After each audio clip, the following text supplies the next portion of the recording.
Hello everyone, स्वागत है आपका अपने चैनल में प्रेप विद तुषार में। तो जैसे कि आपको पता है, आज आपकी छठे नंबर की क्लास होने वाली है। इससे पहले 5 क्लास इसी चैनल पे हो चुकी है। प्लेलिस्ट बनी हुई है एसएससी एमटीएस 2026 के नाम से। जिन्होंने भी वो 5 क्लास नहीं देखी है वो आप ज़रूर देखिए। अगर एसएससी एमटीएस निकालना है तो बहुत ज़्यादा इम्पोर्टेंट आपके लिए वो 5 क्लास भी बन जाती है। आर्या पार की लड़ाई चालू है, कुछ ही दिन बचे हुए हैं। 4 फेब से आपके एग्ज़ाम है।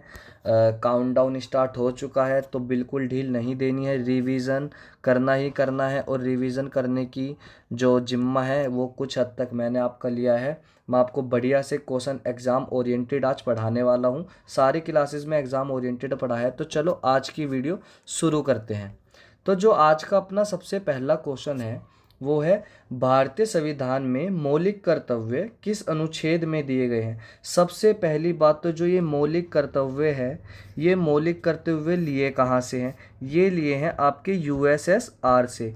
यूएसएसआर सोवियत संघ, आप समझिए। जो आज आप रसिया भी बोल सकते हो, हालांकि रसिया आंसर नहीं होगा करेक्ट। आप यूएसएसआर मानिए, सोवियत संघ जो हुआ करता था। अब अपने मेन क्वेश्चन के पास वापस आते हैं। तो आपके ऑप्शन है ए अनुच्छेद 48, बी अनुच्छेद 50, सी अनुच्छेद 51A, डी अनुच्छेद 52। जो इसका राइट आंसर हो जाएगा वो हो जाएगा आपका ऑप्शन नंबर सी अनुच्छेद 51A। भारतीय संविधान में जो मौलिक कर्तव्य दिए गए हैं वो अनुच्छेद 51A में दिए गए हैं। अनुच्छेद 48 बहुत इंपॉर्टेंट नहीं होता, इसलिए मैं आपको नहीं पढ़ा रहा हूँ, क्योंकि यहाँ से क्वेश्चन नहीं बनता। अनुच्छेद 50 से बन जाता है। अनुच्छेद 50 क्या कहता है? Separation of judiciary from executive. Simple भाषा में कहूँ तो जो न्यायपालिका है, न्यायपालिका न्यायपालिका को ये कहता है कि न्यायपालिका को कार्यपालिका से अलग होना चाहिए। ठीक है, कार्यपालिका से अलग है। ये दोनों का सेपरेशन बताया गया है अनुच्छेद 50 में। अनुच्छेद 52 आपका क्या कहता है? अनुच्छेद जो 52 है वो कहता है कि there shall be a president of India. भारत का एक प्रेसिडेंट होगा। ठीक है, आपको ये बात याद रखनी है, प्रेसिडेंट होगा एक। भारत का एक प्रेसिडेंट होगा, 52वां अनुच्छेद ये कहता है। तो पहले क्वेश्चन का अच्छी तरह से पोस्टमार्टम करने के बाद बढ़ते हैं अपने सेकंड क्वेश्चन की तरफ, जो कि है, भारत के किस सदन के सदस्य को राष्ट्रपति मनोनीत करता है? अच्छा लेवल का क्वेश्चन है और इम्पोर्टेंट क्वेश्चन है। पॉलिटी से क्वेश्चन आते हैं। आपके 4 ऑप्शन है, ए लोकसभा, बी राज्यसभा, सी विधानसभा, डी विधान परिषद। जो इसका राइट आंसर है वो हो जाएगा आपका option number B Rajya Sabha. Bharat में जो सदस्य को राष्ट्रपति मनोनीत करते हो राज्यसभा के करते हैं। लोकसभा से मैं आपको बता दूं, लोकसभा को क्या बोला जाता है? Lower house, lower house. और राज्यसभा को क्या बोला जाता है? Upper house, upper house. आप ये दोनों बातें याद रखना, लोकसभा को लोअर हाउस, राज्यसभा को अपर हाउस। राज्यसभा के जो सदस्यों का कार्यकाल होता है वो 6 वर्ष का होता है। अगर मैं लोकसभा की पूछूं तो आपको कमेंट में आंसर करना है, मैं आपको बता सकता हूं, बट आप कमेंट में आंसर करेंगे तो आपकी एक्टिवनेस दिखेगी। इसलिए कमेंट में आंसर करना कि लोकसभा के जो सदस्य होते हैं उनका कार्यकाल कितने वर्ष का होता है। राज्यसभा का मैंने आपको बता दिया। जो अपना अगला क्वेश्चन है वो है, भारत की सबसे लंबी पर्वत श्रृंखला कौन सी है? सबसे, अगर मैं पुरानी की बात करता हूँ, पुरानी पुरानी की बात करूं तो वो अरावली है। अरावली आपके कौन से स्टेट में होती है? दिल्ली, हरियाणा। मैं लिख देता हूँ, 1 मिनट। ये दिल्ली से स्टार्ट होगी, ठीक है, शॉर्ट फॉर्म में लिख रहा हूँ, दिल्ली।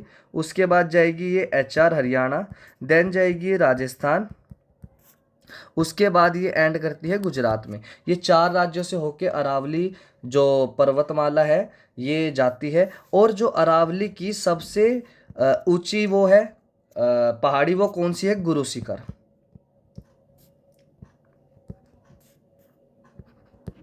गुरु शिखर, ठीक है, याद रखना ये भी। गुरु शिखर सबसे ऊंची पहाड़ी है अरावली की। अब क्वेश्चन की तरफ आते हैं। आपके चार ऑप्शन है, ए अरावली, बी हिमालय, सी विंध्य, डी सतपुड़ा। जो इसका राइट आंसर हो जाएगा वो हो जाएगा आपका ऑप्शन नंबर बी हिमालय। अगर मैं बात करता हूँ विंध्य और सतपुड़ा, ये आपको कहाँ मिलेगी? ये आपको मिलेगी एमपी में, मध्य भारत में, मध्य प्रदेश में ये दोनों आपको विंध्य और सतपुड़ा मिलेगी, ठीक है, याद रखना।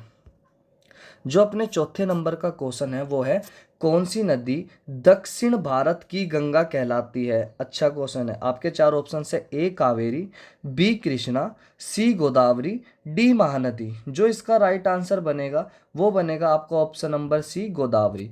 जो दक्षिण भारत की गंगा कहा जाता है गोदावरी को। क्यों कहा जाता है? क्योंकि ये दक्षिण भारत की सबसे लंबी नदी है।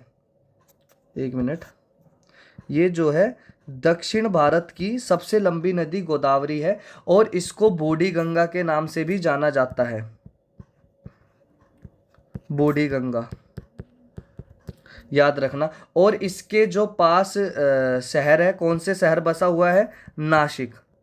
नासिक जो कि कहाँ पड़ता है आपका? महाराष्ट्र। तो ये सारी बातें आपको याद रखनी है। जो अपना अगले नंबर का क्वेश्चन है वो है, मेक इन इंडिया कार्यकाल कॉल आ गई थी। मेक इन इंडिया कार्यक्रम की शुरुआत किस वर्ष हुई थी? आपके चार ऑप्शन है, ए 2012, बी 2014, सी 2016 और डी 2018। जो इसका राइट आंसर है वो हो जाएगा ऑप्शन नंबर बी, 2014 में मेक इन इंडिया कार्यक्रम की शुरुआत हुई थी। इस समय कौन सी गवर्नमेंट थी सत्ता में? तो वो बीजेपी थी। अब बीजेपी की सरकार है तो वो अपनी योजनाएं ही पूछते हैं ज़्यादातर, आप ये ध्यान रखना, योजनाएं करके जाना।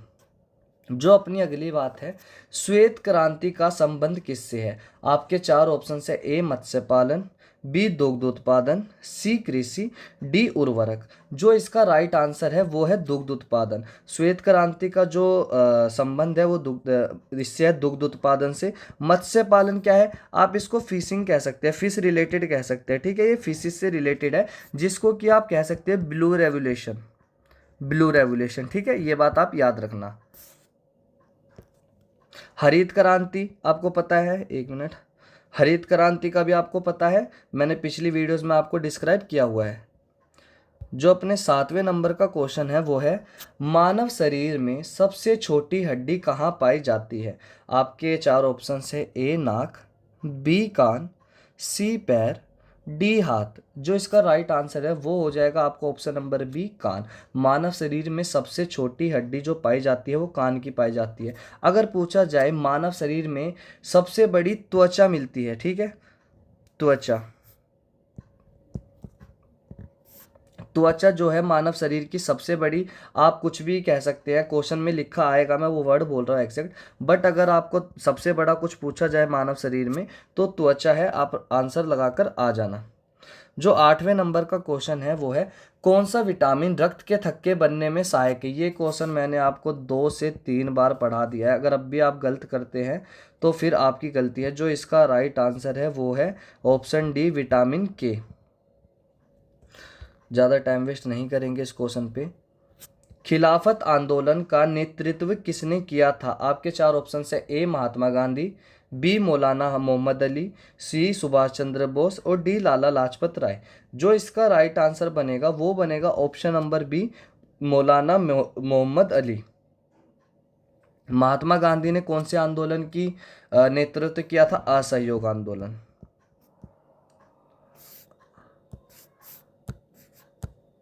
एक मिनट, असहयोग आंदोलन, इसका महात्मा गांधी जी ने नेतृत्व किया था, ये भी आप बात याद रखना। सुभाष चंद्र बोस के बारे में मैं आपको पहले ही बता चुका हूँ, फॉरवर्ड ब्लॉक नाम से इन्होंने अपनी एक सेना बनाई थी, फॉरवर्ड ब्लॉक, ठीक है, याद रखना। और इनका फेमस नारा तो आप सबको पता ही है, तुम मुझे खून दो मैं तुम्हें आज़ादी दूंगा। जो 10वें नंबर का क्वेश्चन है वो है लखनऊ समझौता किन दो दलों के बीच हुआ था। इसको मार्क कर लेना, छपेगा। ये क्वेश्चन बहुत ज़्यादा इंपॉर्टेंट क्वेश्चन है। आपके चार ऑप्शन है, A Congress League, B Congress communist, C Congress Hindu Mahasabha, D League Hindu Mahasabha. जो इसका राइट आंसर है वो है कांग्रेस लीग। लखनऊ समझौता दो दलों के बीच हुआ था, एक कांग्रेस और लीग के बीच हुआ। कांग्रेस लीग इसका राइट आंसर है। ठीक है। रणथंभौर राष्ट्रीय उद्यान किस राज्य में स्थित है। आपके चार ऑप्शन है, ए मध्य प्रदेश, बी राजस्थान, सी गुजरात, डी उत्तर प्रदेश। मैं आपको पहले उत्तर प्रदेश का बता देता हूँ क्योंकि उसका एक ही फेमस है, दुधवा। Dudhwa national park. गुजरात से अगर हम पूछे, गुजरात से क्या है, आप कह सकते हैं ब्लैक बुक।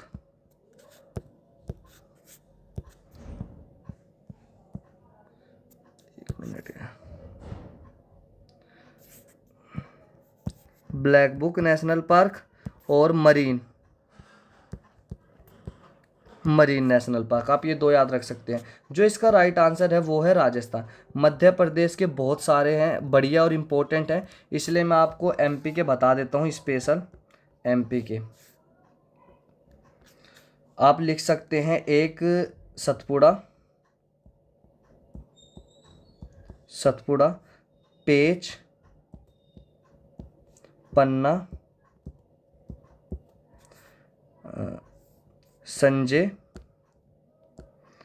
एमपी के बहुत इंपॉर्टेंट पड़ते हैं। सबसे ज़्यादा जो नेशनल पार्क है वो यहीं पर है, इसलिए आप एमपी के जरूर लिखें। सतपुड़ा, पेच, पन्ना, संजय, गुना,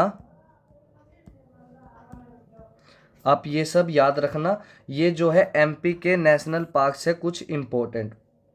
एक दो मेरे और दिमाग से निकल रहा है, बाकी 5 आप रट लेना। एक मिनट मुझे याद करनी थी। सतपुड़ा, पेच, पन्ना, संजय, कुना, आप ये 5 याद रख लीजिए अभी के लिए।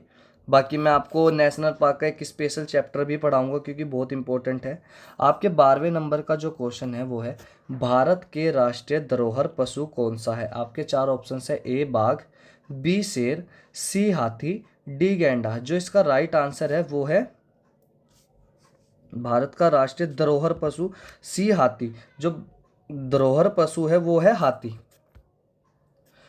13वें नंबर का क्वेश्चन, लोकसभा सचिवालय किसके अधीन कार्य करता है। आपके चार ऑप्शन है, ए राष्ट्रपति, बी प्रधानमंत्री, सी लोकसभा अध्यक्ष, डी संसदीय कार्य मंत्री। जो इसका राइट आंसर बन जाएगा वो हो जाएगा आपका ऑप्शन नंबर सी, लोकसभा अध्यक्ष। लोकसभा सचिवालय किसके अंडर काम करेगा, लोकसभा अध्यक्ष के अंडर काम करेगा। जो अपने 14वें नंबर का क्वेश्चन है वो है भारतीय अंतरिक्ष अनुसंधान इसरो।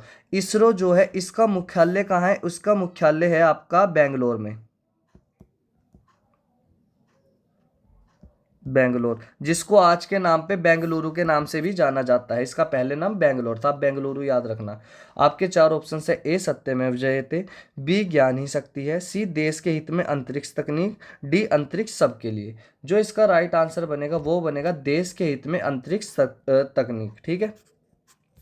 आज का और लास्ट क्वेश्चन जो है 15वें नंबर का, भारत का राष्ट्रीय स्मारक कौन सा है। मैं आपको पहले बता दूं, ये जो तीनों हैं ये आपके हैं दिल्ली में। ठीक है, ये बात याद रखना। सबसे पहले तो ताजमहल जो है ये 7 वंडर्स में आता है, और जो ये कि यूपी में है, और यूपी के कहाँ है, आगरा में। और अब जो इसका राइट आंसर बनेगा वो बनेगा आपका option number B, Lal Qila. Bharat का जो राष्ट्रीय स्मारक है वो लाल किला है। आज मैंने आपको एक होमवर्क नहीं दिया तो मैं आपको होमवर्क देकर जा रहा हूँ एक, जो कि आपको कमेंट सेक्शन में करना ही करना है, कि जो कुतुब मीनार है, कुतुब मीनार, इसका निर्माण किसने करवाया था। कुतुब मीनार का निर्माण किसने करवाया था, ये आपका होमवर्क है आज का। तो आज की वीडियो इतनी ही। Thanks for watching. अगर आपको वीडियो पसंद आई हो तो लाइक करना, शेयर करना, सब्सक्राइब जरूर करना, और अगली 7th नंबर की क्लास का वेट करना। बहुत ही शानदार तरीके से मैं वो क्लास भी लेने वाला हूँ। आज की क्लास मैंने थोड़ी सी छोटी रखी है, जो रेगुलर है उनको पता है कि पीछे की क्लास थोड़ी सी बड़ी थी, 20-22-25 मिनट की थी। तो आज की वीडियो इतनी ही। बाकी आप मुझे इंस्टा पर फॉलो कर लेना, और PDF मुझसे ले लेना, पीडीएफ मैं आपको दूंगा, इंस्टा पर मुझे मैसेज करना और फॉलो कर लेना, मैं आपको वहाँ पर पीडीएफ प्रोवाइड करवा दूंगा। और जो होमवर्क दिया है वो ज़रूर करना है। तो मिलते हैं नेक्स्ट वीडियो में। जय हिंद, जय भारत।